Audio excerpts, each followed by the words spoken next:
So imagine standing on this massive stage, right?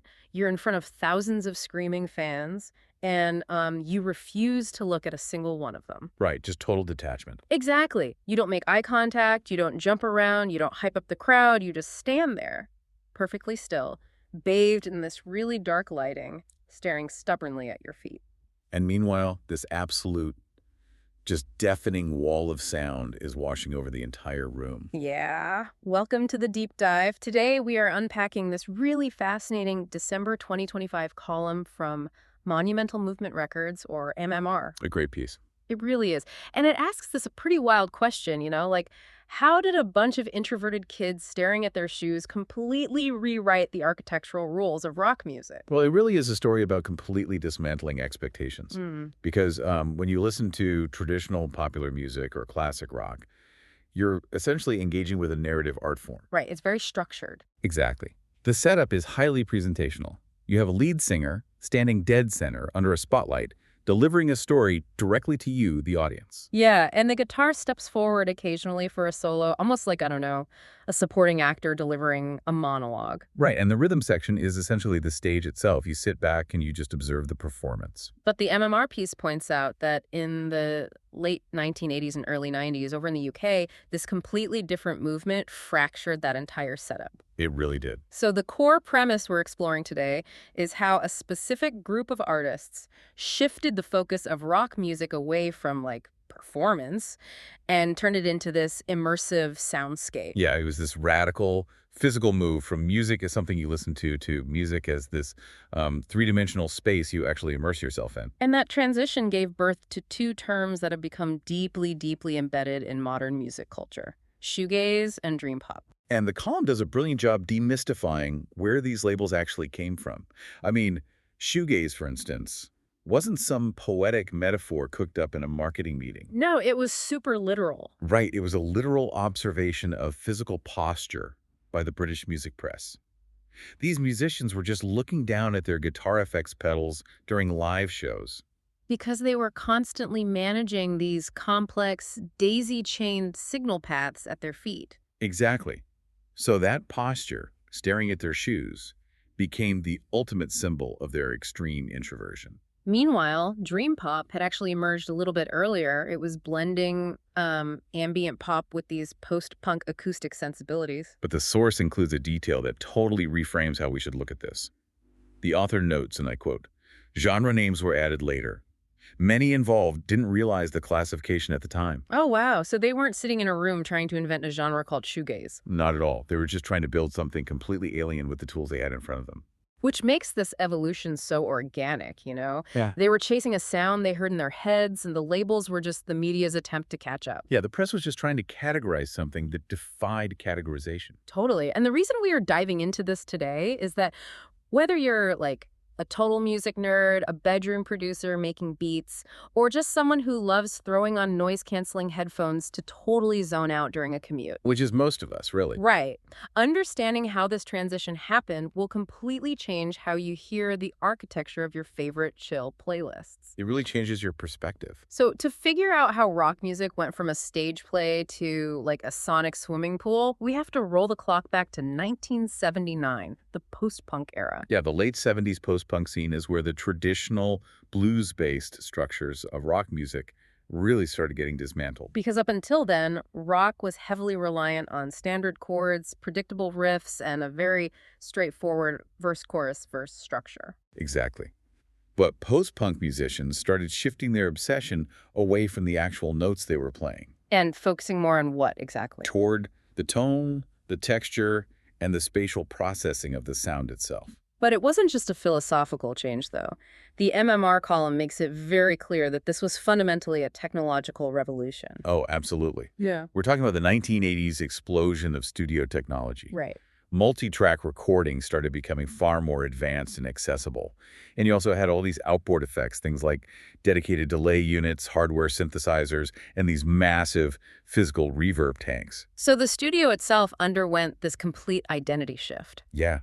Historically, a recording studio was literally just a room where you placed a few microphones in front of a band to capture them playing live. The goal was just accurate reproduction. Right. But with the advent of extensive multi-track recording, the studio became an instrument in its own right. It became a tool to construct a sound from the ground up. Because you could record a single guitar part and then rewind the tape and record another guitar part right on top of it. And then do it again 10 more times. Okay, let's unpack this for a second. It's kind of like the transition from traditional photography to Photoshop. Oh, that's a really good way to look at it. Think about it. Before this, audio recording was just capturing a single definitive moment in time. You snap the picture, and whatever happened in that room is the record. But with multi-tracking, suddenly you aren't just capturing reality, you're layering it. Exactly. You are stacking these transparent sonic images on top of each other until you create a composite reality that couldn't possibly exist in the natural physical world. Because, no single band could play 50 guitars at once on a stage. But you could build that impossible room on tape. And that composite reality allowed producers to start breaking the cardinal rules of audio engineering, right? Definitely. In a traditional rock mix, there is a golden rule. The lead vocal and the lead instrument must sit front and center. Right, they have to be crystal clear, usually boosted in the high frequencies, so they cut through everything else and demand your attention. Yeah, that's mixing 101. But see, I'm trying to figure out why these specific bands would take all this amazing new studio gear and intentionally ruin that golden rule. Ruining how? Well, if you listen to these tracks, they actively bury the singer, they bury the lead guitar. It just goes against everything you learn on day one of audio engineering. Well, what's fascinating here is that it goes against the rules if your goal is storytelling. But if your goal is architecture, it makes perfect sense. Architecture over storytelling, okay? Yeah. The source analyzes this intentional blurring of the mix. Shoegaze and Jingpop producers actively push the vocals down into the mid-range frequencies. So they embedded the human voice right into the instrumental tracks? Exactly. They soaked it in the exact same heavy reverb and synthetic effects that they were applying to the guitars and keyboards. If you're listening to us right now on headphones, notice how my voice sounds like it is sitting right in the center of your head, completely separated from the background silence. Right. It's very isolated. But what these producers did was intentionally push the vocal out to the very edges, blurring the line between where the singer ends and the guitar begins. And the psychological effect on you, the listener, is profound.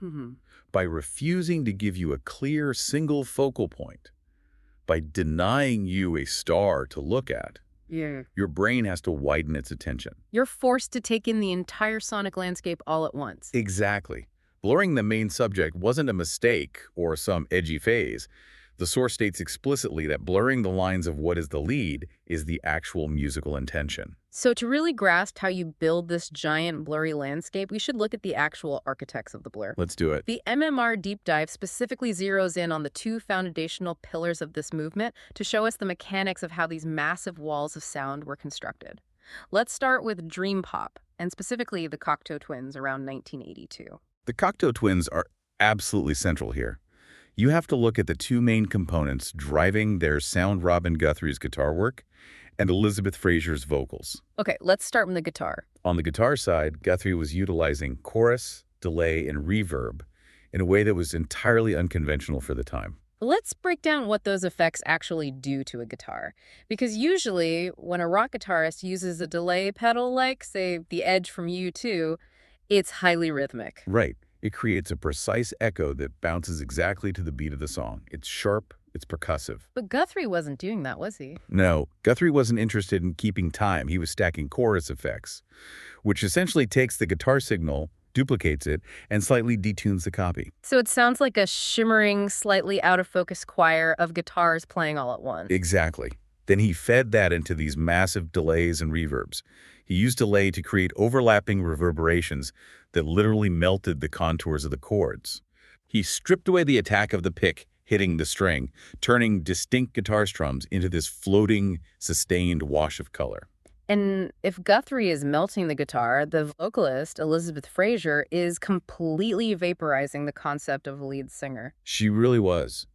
She shifted the entire purpose of a vocal track from conveying information to conveying pure texture. Because the MMR text notes that her words were often entirely abstract, right? A mix of obscure languages or even just phonetic sounds improvised on the spot. Yeah, she was using the physical syllables, the pronunciation, and the intonation to shape the emotional air of the song. So the actual linguistic meaning of the lyrics was totally secondary, if it existed at all. The voice just became an instrument of atmosphere. Okay, I gotta push back on this a little bit, though. Go for it. I understand the aesthetic of the vocal becoming an instrument, but if the lyrics are totally buried in the mix and she is literally singing phonetic gibberish, why even have a singer at all? That's a fair question. Right, like, if the goal is a massive soundscape, why not just make instrumental music? Throw a saxophone or a synthesizer in there and save yourself the trouble of recording a vocal that no one can understand anyway. Well, the source actually addresses this exact friction. It clarifies that the buried, unintelligible vocals aren't about the absence of meaning. They are a deliberate technique to bypass the intellect. Bypassing the intellect, so short-circuiting the brain's desire to analyze. Think about what happens in your brain when you hear a very clear lyric in a pop song. Your intellect immediately fires up. Yeah, you process the language. Right. You analyze the rhyme scheme. You judge the poetry. You think about the story the person is telling. You're engaging in an intellectual exercise. That makes sense. But the human voice has a unique evolutionary hook. We are hardwired to respond to it emotionally. When language loses its verbal meaning, when the voice is just another layer of sound hovering in that mid-range, you, the listener, are forced to react emotionally without having to verbalize it. You just absorb the feeling without overthinking it. The text puts it perfectly. It says, reaction is prioritized over understanding.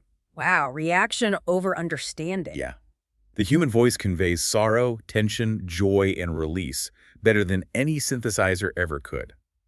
By keeping the voice but stripping away the understandable words, it becomes the ultimate emotional conduit, precisely because you can't understand what they're saying. That makes a ton of sense. So Fraser and Guthrie proved you could create this weightless, floating architecture using acoustic sensibilities and restraint. Yes. But what happens when you take that exact same desire to blur reality and apply it to heavy, distorted, aggressive rock music? That brings us to the shoegaze explosion in 1991 and My Bloody Valentine. Right. If Cocteau Twins were floating in the clouds, My Bloody Valentine was like a wall of beautiful, distortion-heavy concrete. Yeah. How did they achieve that density? This revolves around Kevin Shields, the driving force behind My Bloody Valentine. He completely revolutionized how the electric guitar is played. Yeah, the column highlights his incredibly unique use of the tremolo arm, the whammy bar on the guitar. Normally, a guitarist hits a big chord and maybe gives the bar a little dip at the end for flavor. But Shields developed a technique where he would hold the tremolo arm continuously in his hand while strumming. Wait, continuously? Yeah, he was constantly pushing and pulling it, creating this perpetual pitch fluctuation. So the tuning of the guitar is just constantly bending in and out, very slightly, the entire time he's playing. It sounds seasick when you isolate it. It creates micro deviations in the tuning. And what that physical action does is completely strip the guitar of its percussive attack. Right, it stops sounding like someone hitting metal strings with a plastic pick. The chords bleed into one another, turning into a continuous, undulating wave of sound. The source provides a brilliant summary of this specific technique. It says, the instability of the performance creates the stability of the music. The instability of the performance creates the stability of the music. The constant wobbling is what creates the solid wall. But I'm trying to picture being in the crowd for this. If there's no lead singer to watch and the guitars are just this blurry, unstable wave of distortion, what happens to the rhythm section? What do you mean? Well, normally I'd just lock into the drum beat to dance or nod my head. Yeah. But you can't even really do that here. You can't, because the rhythm section's job was totally redefined. Yeah. In traditional rock, drums and bass are the engine. They push the song forward toward a destination. Right. But in both dream pop and shoegaze, the rhythm instruments were moved far into the background of the mix. The beats were deliberately repetitive and hypnotic. They largely avoided dramatic drum fills or sharp accents that would snap you out of the trance. So if traditional rock drums are like footsteps on a journey, literally driving you forward from the verse to the chorus, the rhythm here is more like a heartbeat. That's a great analogy. It's not trying to take you anywhere. It's just there to sustain a state of being. The music emphasizes staying time rather than progressing time. Staying time. You are maintaining a suspended state. But the physical experience of that suspended state varies wildly depending on which side of the spectrum you're on. Oh, so? Well, dream pop is generally more restrained and delicate, but My Bloody Valentine and the broader shoegaze movement played at aggressively loud, high-density volumes. Live shows were notoriously deafening. But the source clarifies a massive paradox here. Yeah, despite the extreme volume, the physical experience wasn't violent. See, normally you go to a heavy metal show and the volume is a weapon. The sharp snare hits and the chunky guitar riffs are aggressive, the air pressure is hitting your chest like a punch. But in Shoegaze, because Kevin Shields removed the percussive attack and because the sound is a continuous overlapping wave, the extreme volume acts as an embrace. An embrace. Yeah, you aren't being hit by the sound, you are being submerged in it. The air in the room just thickens. The column describes this sensation perfectly. It says you are not moved, but covered. You are not moved, but covered. It goes back to that idea of stepping into a physical space rather than watching a performance. Exactly. And to pull off that illusion of being covered by sound, the bands realized they had to completely erase their own egos from the room. To achieve total sensory takeover, you can't have a charismatic lead singer distracting the audience. Which is where the whole shoegazing posture comes full circle. They started playing in incredibly dark lighting. They looked down constantly at their pedals. They maintained zero facial expressions. They didn't want the audience looking at them. The anonymity was crucial to the art. The quote from the text is, "What is sounding is more important than who is sounding it." They had to remove themselves as individuals so you, the listener, could fully project your own sensory experience onto the music without a human face getting in the way. And this philosophy of blurring boundaries and erasing the ego couldn't just stay in the audio realm. It naturally bled into how the music was presented visually to the public. So the visual representation had to mirror the sonic architecture. Yes. If you look at the album art from this era, it is incredibly distinctive. It abandons clear portraiture completely. Right. The images are abstract, blurry, out of focus, low contrast, and often heavily monochromatic. You literally can't tell what you're looking at half the time. It looks like a smudge of pink ink or a heavily motion-blurred photo of a light bulb. But imagine the friction this caused in the culture at the time.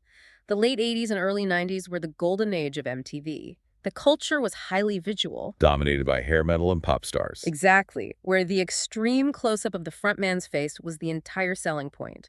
Delivering a music video where the band is completely obscured was a radical act of defiance. The music videos completely abandoned the idea of telling a visual story to match the lyrics. Directors relied on fragmented light, extreme slow motion, out-of-focus lenses, and overlapping layers of film without a clear subject. And what does the text say about that? It summarizes the visual philosophy beautifully. It says, images exist as an extension of the senses, not as an explanation. They aren't trying to explain the song to you visually, they're just trying to extend that feeling of being immersed in a wash of texture. Exactly. Which brings us to the legacy of this whole movement. Here's where it gets really interesting. Yeah, let's talk about that. We've been talking about the late 80s and early 90s when creating these massive, multi-layered, effects-heavy walls of sound required a very expensive professional recording studio and physical racks of gear. Oh, massive amounts of gear. Right. But how did this philosophy survive and evolve into the music we listen to today? It survived through the total democratization of technology. Today, that entire complex process has been digitized. Everything's on a computer now. Yep. The spatial processing, the infinite multi-track layering, the micro-pitch shifting that Kevin Shields was doing by hand, all of those techniques that required thousands of dollars of outboard gear can now be executed by a single individual sitting at a laptop in their bedroom. Software plugins have replaced the massive reverb tanks and tape machines. And the source highlights this key takeaway. Huge soundscapes no longer require huge equipment. And this is the direct, unbroken lineage to the music you listen to right now. When you pull up a modern indie pop playlist, or an ambient electronic mix, or modern alt-rock, you are listening to the direct descendants of this bedroom studio revolution. The kids making music today grew up with the inherent understanding that the laptop is an instrument. And that constructing an atmosphere is just as valid as writing a catchy melody. Exactly. The techniques established by Cocteau Twins in My Bloody Valentine, blending the vocal into the mid-range using continuous delay to melt chord structures, have just become foundational tools for modern production across countless genres. It is a remarkable artistic achievement. They took the raw materials of rock music and completely re-engineered their purpose. They really did. So let's synthesize this journey. We started by looking at a bunch of introverted kids staring at their guitar pedals in the UK, and we discovered that they were actually engaged in a complete architectural reconstruction of sound. A total overhaul. Right. They took music, which had always been a story being told to you by a performer on a stage, and they transformed it into a dense, vibrating room that you walk into. They traded the spotlight for the shadows. They traded the intellect for pure, unadulterated feeling, and they replaced the ego of the rock star with the anonymous embrace of volume. But exploring this source material, specifically the themes of depersonalization and the idea that what is sounding is more important than who is sounding it, it leaves us with a fascinating thread to pull on. A final thought for you to consider as you listen to your own playlists. Oh, I like where this is going. What's the thread? The MMR column made it clear that the ultimate goal of these genres was anonymity. They wanted to strip away the ego, bury the lyrics, and hide the faces of the band so that only the pure, immersive texture remained. Right, total anonymity. Now factor in what we just discussed about modern technology. We have software that allows anyone to build these massive, complex soundscapes in their bedrooms, entirely alone, without a physical band in the room. Are we approaching a point where the human element, the singer standing at the microphone, the physical performer strumming the guitar, becomes entirely unnecessary for this specific kind of music? Wait, really? Unnecessary? Think about it.